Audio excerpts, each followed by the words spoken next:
2007 সেই তখন হয়েছিল শিলাবৃষ্টি। আর আজ 2023-এর এপ্রিল শেষের দিকে, প্রায় লাস্ট দিন এপ্রিলের। তো আজকে শিলাবৃষ্টি হলো এবং আপাতত এই মুহূর্তে সিলগুলো জল হয়ে গেছে। কিন্তু চিন্তা করবেন না, যখন বৃষ্টিটা হচ্ছিল তখন আমি কিছু ভিডিও ক্যাপচার করে রেখেছি, তো চলুন সেগুলো দেখা যাক।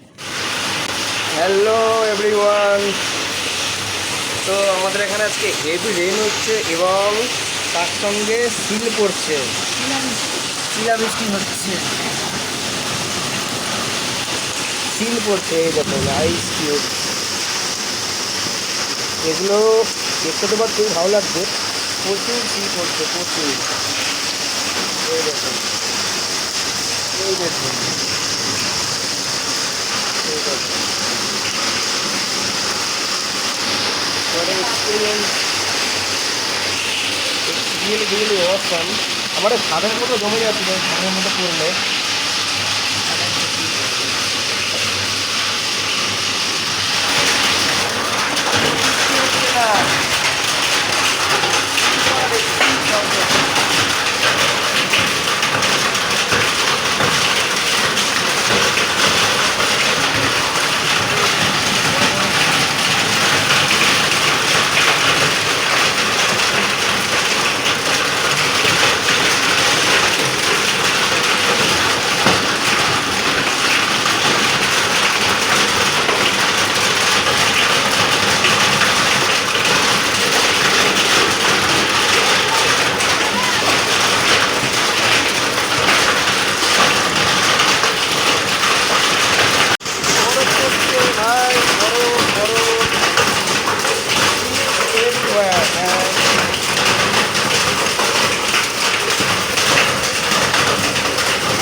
আজকে এই মুহূর্তে হিউজ অ্যামাউন্ট অফ শিলাবৃষ্টি হলো। শিলাবৃষ্টি বলতে আইস কিউব ফল যেটা হয়, সিল পড়ে উপর থেকে, যে রেনের ড্রপগুলো আছে ওগুলো জমে আইস কিউবে পরিণত হয় এবং সেটা সাডেন ফল করতে শুরু করে। এটা অনেক অনেক বছর পর হলো এখানে। জিনিসটা দেখতে যেরকম ভালো, বাট বাইরে যারা থাকে তাদের পক্ষে ততটাই রিস্কি এবং আমের জন্য জিনিসটা খুবই ক্ষতি করে। এখন অনেকটা অ্যামাউন্ট অফ কমে গেছে, বাট স্টিল এখনও বৃষ্টি হচ্ছে, বাট সিলটা কমে গেছে। দেখতে পাচ্ছেন এখানে প্রচুর সিল পড়েছে। তো ফ্রেন্ডসরা, অনেক বছর আগে শিলাবৃষ্টি হয়েছিল আমাদের এখানে এবং তার অনেক বছর পর, প্রায় সেটা আমি তখন অনেক ছোটো ছিলাম, স্কুলে পড়তাম, 2007 নাগাদ হয়েছিল খুব জোর শিলাবৃষ্টি।